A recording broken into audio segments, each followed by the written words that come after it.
Butterfly,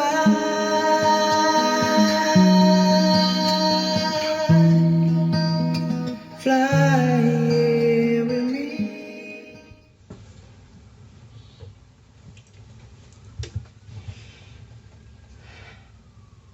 Welcome back to the summer house. It's autumn time and the pumpkins are out, and this is our pumpkin, which I intend to make a nice soup with very soon, and maybe make something creative with my pumpkin. And the thing about a pumpkin is it is definitely real, and it's definitely a pumpkin. I guess you could say it's a squash if you really push the definition of these different types of vegetables and fruits and stuff. I don't really know much about agriculture. All I know is this tastes nice. But this is a real pumpkin, and if I went into a shop right now, like a Tesco's or anything like that, I dare say there'd probably be a few of these on the shelf which are not real. They're made of plastic, something you can stick as a decoration by your doorstep. Probably has a scary face on it, maybe a nice face on it just to be nice. It don't have to be scary with the time coming for Halloween. Ooh, spooky. Yeah, not really. But the other day, when I was taking a series of videos in the rain, I couldn't help notice something across the wall, and you would have seen this already. And there in the middle of this, open space, which years gone by was a monastery, there was this stone cross, representative of Christianity, so to speak, thinking of Jesus dying on a cross, a symbol of hope for Christianity. And what amazes me is right beside it, on a wall where the rain's been pouring down, by the very nature of life, by the very existence of rain and circumstance and timing, that the water stains on this wall had the same image of a cross. And there's something about nature, I believe, that seems to be full of symbols and signs, and seems to be replicated all the time. And sometimes something made by a human of plastic or stone or something like that often resembles something that's real. And actually it's the real natural thing that seems to give the man-made or person created expression of their inspiration, that seems to mirror or reflect or give inspiration from the natural stuff around them. And so I just find it interesting details, and as a person that writes music and tries to write songs, often I'm seeing symbols all the time, and it encouraged me as a person sometimes, seeing all these things. Everyone has different worldviews,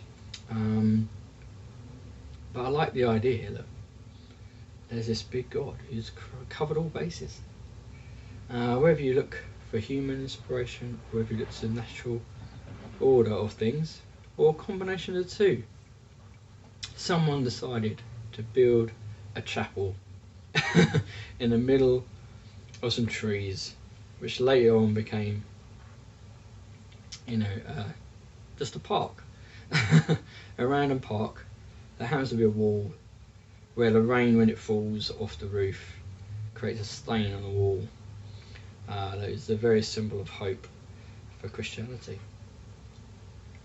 And the idea in Christianity is this awesome creator God, life itself, the author of life himself, became a person, embodied himself in a person to bring hope. And the idea is we can also embody that hope and share it with other people. And the same way as we can get a real pumpkin and we can take the pumpkin and make it into a soup, maybe, or we can shape it into nice faces, or maybe not so nice faces, yet still, it's still a pumpkin. And maybe, there's a sense that, if this God exists, that I get told does not exist, it seems to me that his fingerprints seem to be on everything. Absolutely everything. Even the things we might think are not even God itself. We think they're anti-God. If I stick a angry face on this pumpkin, maybe it's a sign that there's anti-God.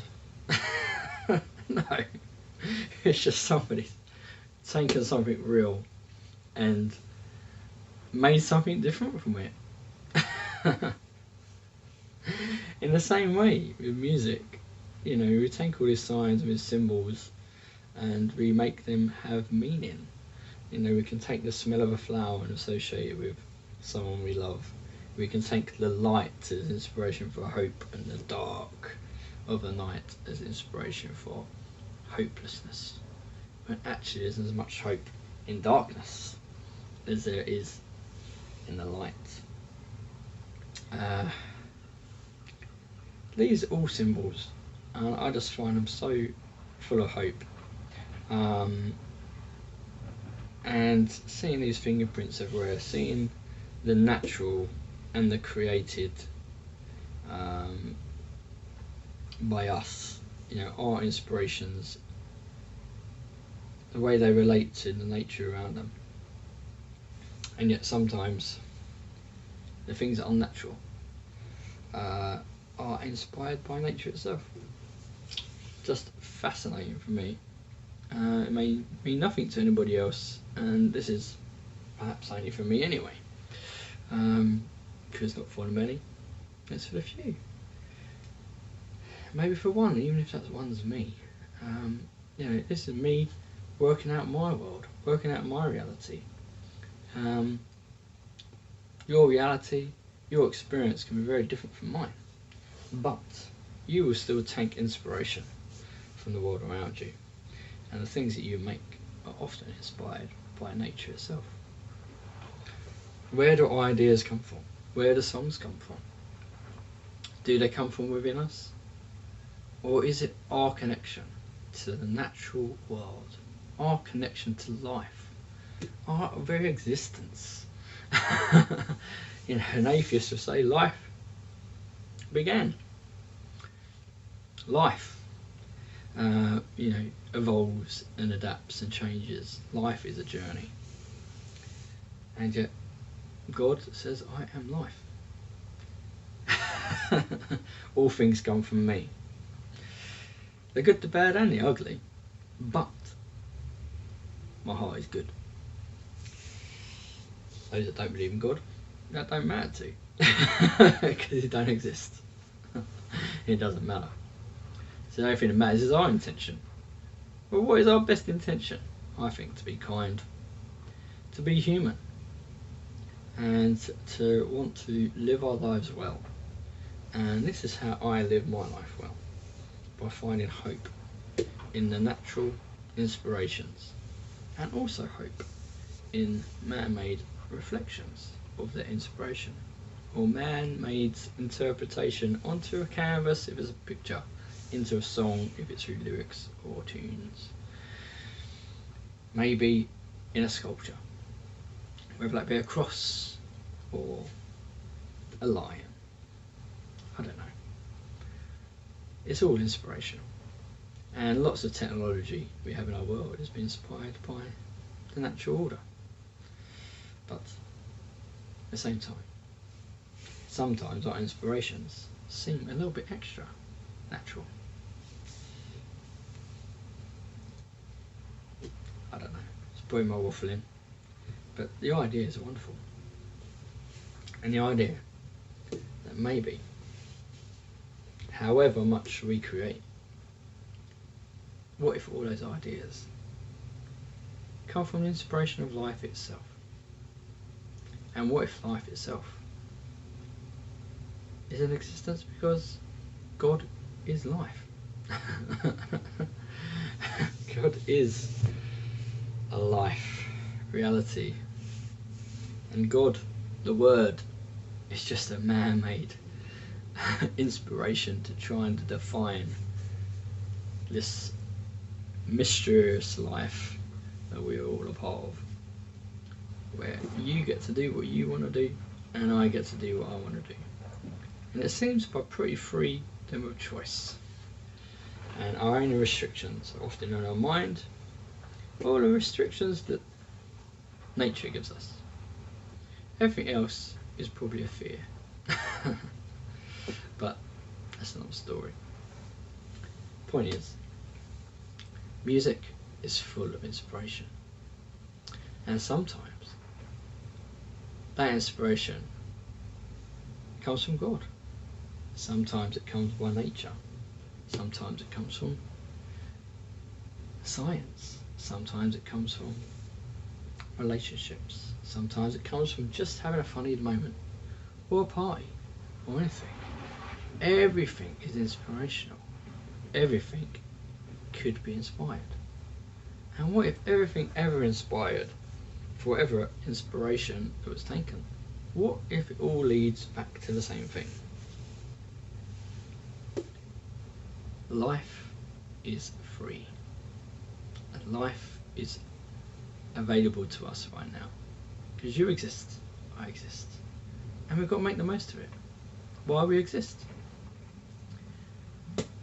I think love is a very genuine, natural, life-made thing. And when we put that into songs, I think it makes a big impact on people, bringing hope, or empathizing, or encouraging. Genuine encouragement, I believe, comes from a sincere heart of love towards other people. And yes, I probably only just scraped the bucket of even trying to contend with such an idea, where every single person is valuable.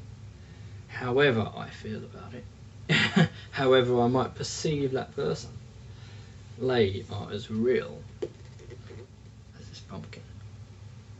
And their life is as real as this pumpkin. And their worldview has been inspired by the very nature that created this pumpkin. But what if my experience as a pumpkin and your experience as a pumpkin, when shared in love and listened to, helps us to build a bigger picture of what life is about? And what if music, this very natural inclination within every one of us to want to tap a beat, or hum along, or whistle, or make a poem, comes from a very natural thing? And although we can manufacture all these things and make, in a sense, a stone creation of our ideas and inspirations, what if the very nature within us is of love? I don't know. I think I've waffled on here. I think I need to get on and just make a soup with this pumpkin and drink the rest of my coffee. And I hope this helps you, or helps me at least. Take care. See you later. Bye. You were always meant to be free.